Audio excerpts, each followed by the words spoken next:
Greetings all, and welcome to the third episode of TM, Technical Movement. For today, we will be looking at the Confusion, Psybeam, Psychic, Psywave, Extrasensory, Twin Beam, and Stored Power attacks, and the Hypnosis, Meditate, and Teleport techniques. The Confusion attack itself is merely a weak telekinetic blast designed to inflict a small amount of mental trauma. Attacking with psychic power outside of physical attacks is actually a lot more difficult than most realize, because it cannot be used to directly damage an opponent externally with any sort of weapon. Instead, moves like Confusion deliver damage by attacking the most vulnerable portion of almost any opponent, their mind.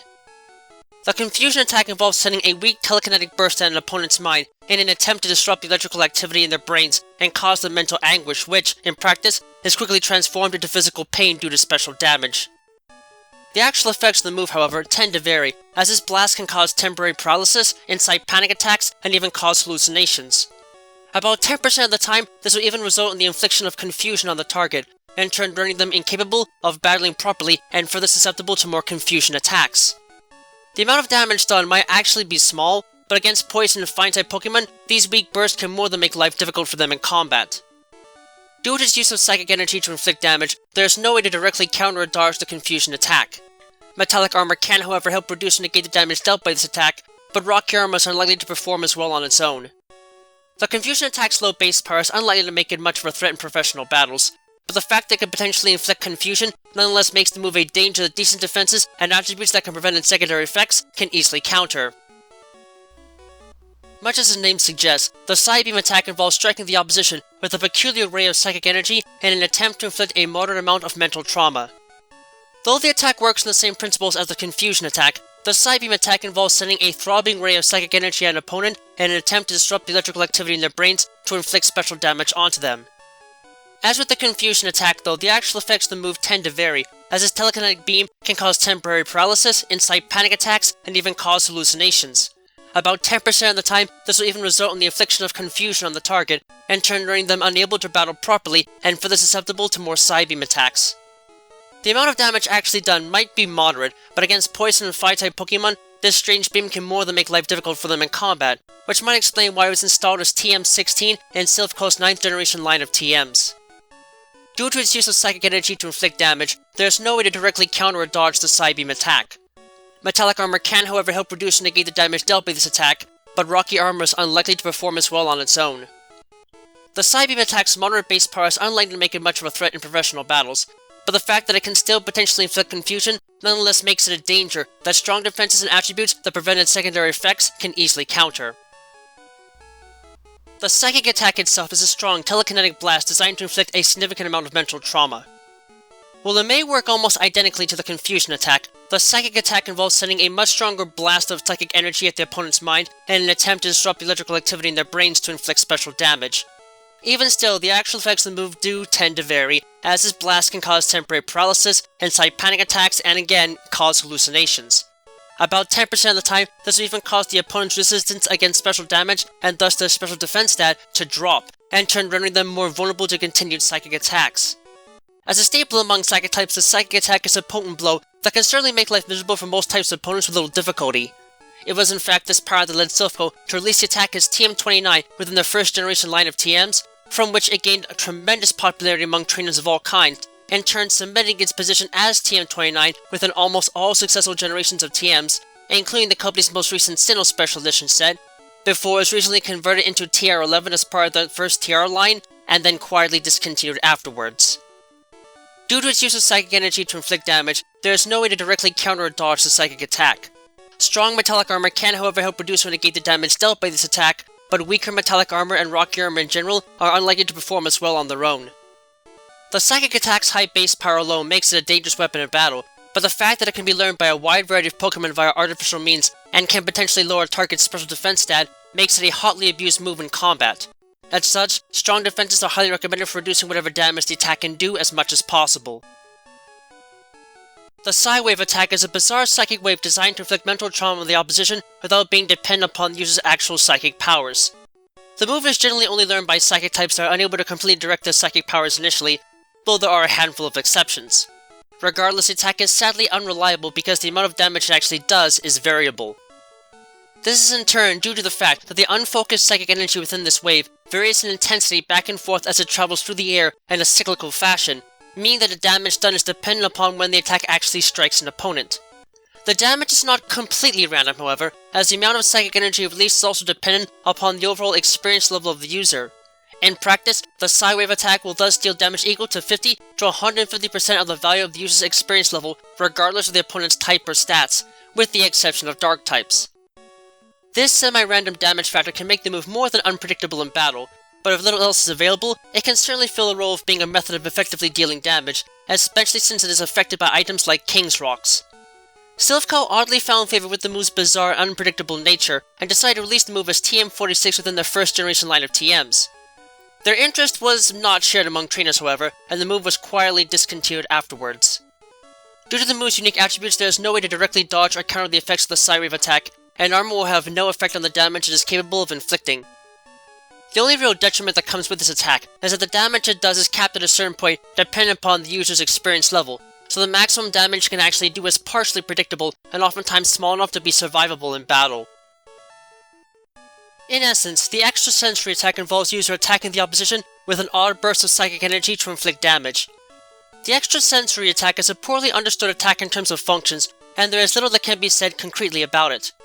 The attack itself involves the user releasing an odd multicolored wave of psychic energy at a nearby target to inflict damage, but that's all that can be definitively said. For decades, the true composition of this psychic energy has remained a mystery, as it does not match the energy patterns of other psychic-type attacks, nor does it seem to have any significant effects on the opposition, aside from possibly disrupting their electrical brain activity and causing them to flinch about 10% of the time. Recent studies, however, suggest the Extrasensory attack itself may be the very key to psychic powers in general, and is possibly difficult to recognize because it is a burst of completely unfocused psychic energy. Aside from the erratic Psywave attack, no other psychic-type move is delivered with unfocused psychic energy, so the fact that the Extrasensory attack does so and inflicts considerable damage in the process makes it a true gem that must be further researched to understand the secrets of the psychic type. Regardless, this unfocused nature makes the Extrasensory attack one of the most powerful low-cost attacks available to a Pokémon, and is more than a serious threat in longer battles because of how long it lasts and how destructive it can be against a wide variety of opponents. Due to its unique attributes, there is no way to directly counter or dodge the Extrasensory attack. Strong metallic armor can help reduce and negate the damage dealt by this attack, but weaker metallic armor and rocky armor in general are unlikely to perform as well on their own. The Extrasensory attack is a super efficient, powerful move that can easily deal large amounts of damage at almost no expense, and is thus a serious threat in any battle. As such, strong defenses are recommended above all other tactics to reduce the threat it poses as much as possible. Considered to be the signature attack of the Giraffrig family, the Twin Beam attack involves the user firing a double burst of psychic energy in the form of an energy beam from the user's eyes to inflict damage. Similar to the Psybeam attack, the Twin Beam attack involves sending a double-shot energy beam of energy at an opponent's mind in an attempt to disrupt the electrical activity in their brains and inflict special damage. In the case of this attack, though, it is not all that powerful, but the double effect of the beam comes as a consequence of the heads and tails of these creatures working together in order to attack in a united fashion. This means that the attack can activate abilities like weak armor multiple times, and has other various effects associated with multi-strike moves, and is a strong symbol of these creatures being able to use their twin brains to effectively work together, and thus a symbol of the unity before and after evolution, even if the attack's overall damage output isn't all that impressive on its own. Due to its use of psychic energy to inflict damage, there is no way to directly counter or dodge the Twin Beam attack. Metallic armor can, however, help reduce and negate the damage dealt by this attack, but rocky armor is unlikely to perform as well on its own. The Twin Beam attack's moderate base power is unlikely to make it much of a threat in professional battles, even with its double strike effect, and its rarity makes it unlikely for most to see it, but it is still a decently potent strike that can prove to be a handful to deal with if it can't be resisted in some way. In effect, the stored power attack involves the user gathering all of its stored energy from positive stat modifications and turning it into a weapon of destruction. When utilized, the stored power attack effectively does this, and temporarily converts any known positive stat modifications that the user has undergone into a wave of pure psychic energy that strikes a nearby target with a force proportional to the amount of stat increases the user has undergone. For every level of stat modification made to the user, the base power of this attack increases by 20. While this means that the attack will be fairly weak at first, continued enhancement of stats can quickly turn it into a devastating strike capable of inflicting massive damage with a maximum base power of 480. While it may not be common nor easy enough to use in the midst of many battles, the stored power attack is a devastating weapon that any type of stat-oriented strategist can put to great use of in battle regardless of the situation, especially since the attack is affected by items such as King's Rocks, which helped to explain why it was converted into TR-82 for Silphco's first line of TRs, and then TM-41 in their 9th generation line of TMs. Due to its use of stat modifications as a source of power, there is no way to directly counter or dodge the stored power attack. Strong metallic armor can help reduce or negate the damage dealt by this attack, but weaker metallic armor and rocky armor in general are unlikely to perform as well on their own at higher power levels.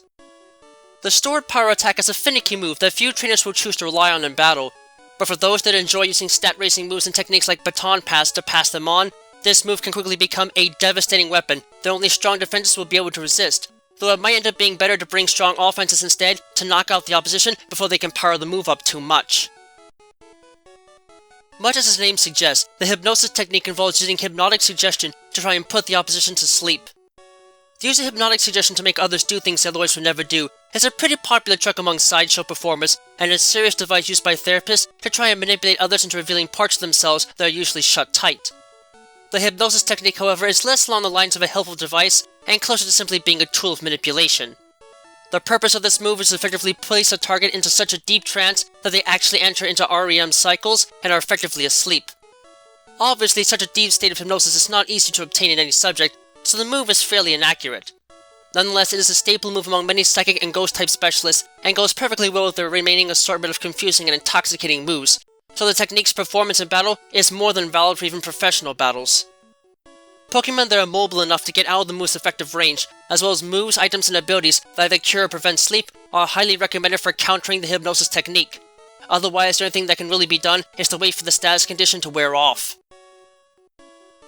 As its name suggests, the Meditate technique involves the user meditating silently and quickly in an attempt to bring inner power to the forefront and increase their offensive strength. It is common knowledge that meditation is helpful to many people in that it allows them to clear their minds and see the world in a new and perhaps more relaxing way. For Pokémon, their effects are generally the same, but this simple tactic has its own practical application in battle. By intensely meditating and reaching deep into their minds, Pokémon using the Meditate technique can generally find the strength to continue fighting that would otherwise be absent and ready themselves physically for whatever threat might come their way, in turn increasing their attack stat.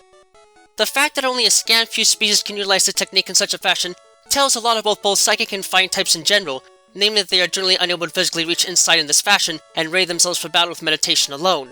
For the few that are benefited by the move, however, there are a few other moves that can prove to be more useful over the duration of both long and short battles alike in close quarters. Attacks and techniques that raise a Pokemon's defense stat or lower an opponent's attack stat are highly recommended for dealing with the Meditate technique. As its name suggests, the teleport technique simply involves teleporting one's physical body from one location to another. Even though the teleport technique's name effectively says exactly what it does, the true mechanics of this technique are still a mystery and effectively defy the laws of physics known today. At the quantum level, particles appear and vanish out of existence constantly without end, and the possibility of a single particle vanishing from one place and appearing in another is more than possible. However, issues arise when interpreting such shifts in position as a result of the Heisenberg uncertainty principle, which is also the reason why humans have yet to develop a functional teleportation device for ourselves. According to this principle, the more accurately we measure the position of a particle, the less accurate the measurement of its velocity becomes, and vice versa. In effect, this means that it can be incredibly difficult to measure the position and velocity of a single particle both before and after it is teleported without acquiring some form of significant error on at least one part.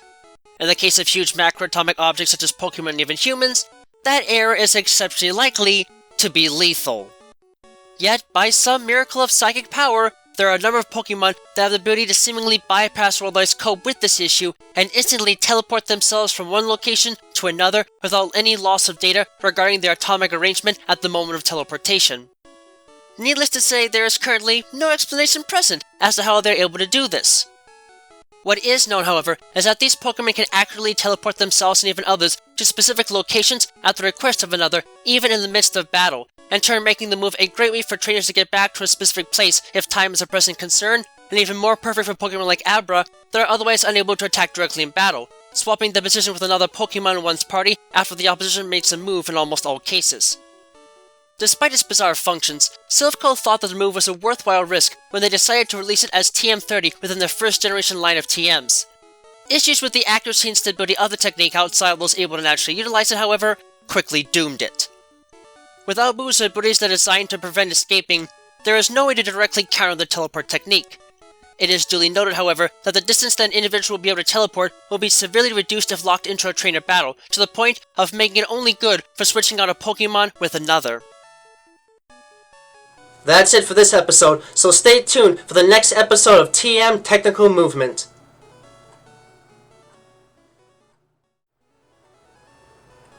Thank you all for watching this video. It always brings me great joy to see others enjoying the work I do to try and make the world of Pokemon and the fascinating creatures that lay inside of it feel as real as they possibly can. If you really enjoy my work, please feel free to leave a comment and subscribe, as I always do my best to respond to any and all comments that are left on my videos. In addition, if you wish to learn more about my work and help support it, you can find links to my Patreon page, as well as email and other contact information to my work on DeviantArt in the video description down below. Furthermore, you can find a link to my Discord server there as well if you'd like to get a first glimpse at what videos are coming up next and converse with other fans of the world of Pokemon. Thank you for taking the time to watch this, and have a wonderful rest of your day.